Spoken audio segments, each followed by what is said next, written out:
Hello दोस्तों, आपका स्वागत है हमारे चैनल जीके मास्टर में। और आज हम लोग बात करेंगे बिहार सरकार के द्वारा ऑफिशियल नियमावली जारी किया गया है। और यह नियमावली इस संबंध में है कि बिहार के कोई भी एग्ज़ाम अब 2 चरणों में आयोजित किया जाएगा और यहाँ संपूर्ण नियमावली जारी किया गया। चलिए आपको पॉइंट टू पॉइंट सभी अपडेट देख लेते हैं। यहाँ बीपीएससी टीआरई 3 और टीआरई 4 पर भी बात करेंगे कि क्या टीआरई 3 2 चरणों में होगा और इसके लिए क्राइटेरिया क्या है मुख्य परीक्षा का। सबसे पहले यहाँ देख लीजिए, बिहार सरकार सामान्य प्रशासन विभाग अधिसूचना, और यह 20/6 को जारी किया गया है, यानी कि लेटेस्ट है।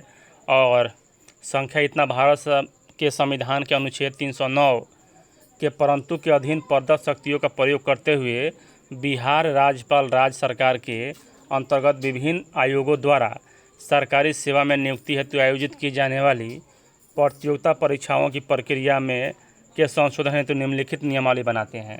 यानी कि चाहे बिहार एसएससी हो, बीपीएससी, सिविल सर्विस में तो पहले से ही 3 परीक्षाएं होती है। और यहाँ बिहार मतलब कि शिक्षक भर्ती है, इसमें सिंगल परीक्षा होता है। बहुत से अभ्यर्थियों का कहना था कि हम पहले से ही एसटीईटी और सीटेट दे के आते हैं, तो यहाँ इसके बारे में भी चर्चा है। देख लीजिए, यहाँ एक में कहा जा रहा है संक्षिप्त नाम विस्तार एवं यह नियमावली विभिन्न आयोगों द्वारा आयोजित की जाने वाली प्रतियोगिता परीक्षाओं की प्रक्रिया निर्धारित नियमावली 2024 कही जा सकेगी। यानी कि सभी विभाग यहाँ। 2 में कहा जा रहा है कि इसका विस्तार संपूर्ण बिहार राज्य में होगा।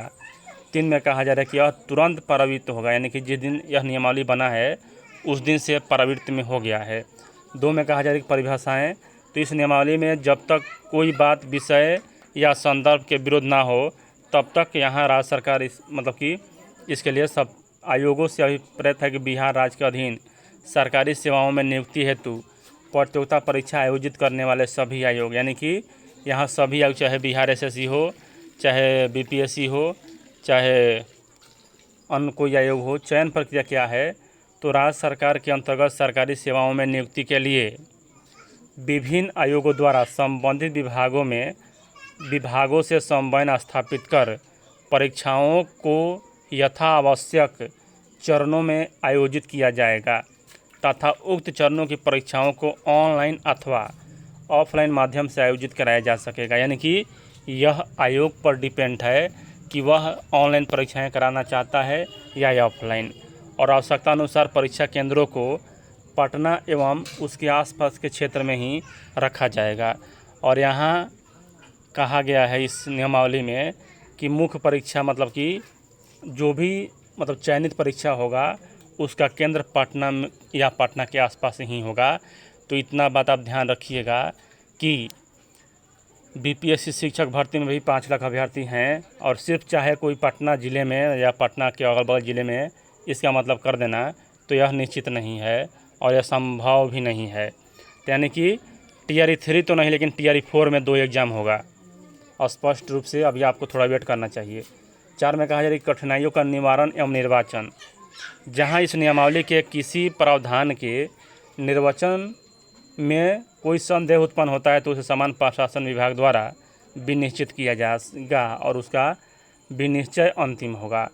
5 में कहा जा रहा है कि अविभावी प्रभाव, राज्य सरकार की किसी सेवा व संवर्ग नियमावली में इस नियमावली से भिन्न किसी प्रावधान के रहते हुए भी इस नियमावली के प्रावधानों का अविभावी प्रभाव होगा। 6 में कहा जाए कि निराश्रण एवं व्यावृत्ति, तो राज्य सरकार के अंतर्गत सभी प्रशासनिक विभागों की सेवा संवर्ग नियमावली इस हद तक संशोधित समझा जाए।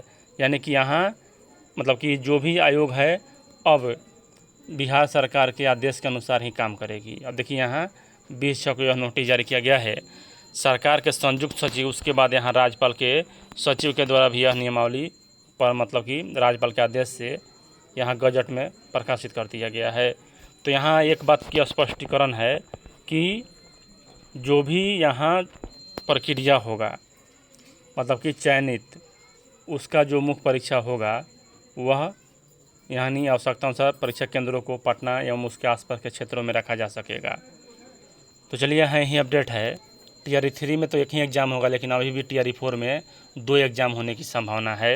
वीडियो देखने के लिए धन्यवाद।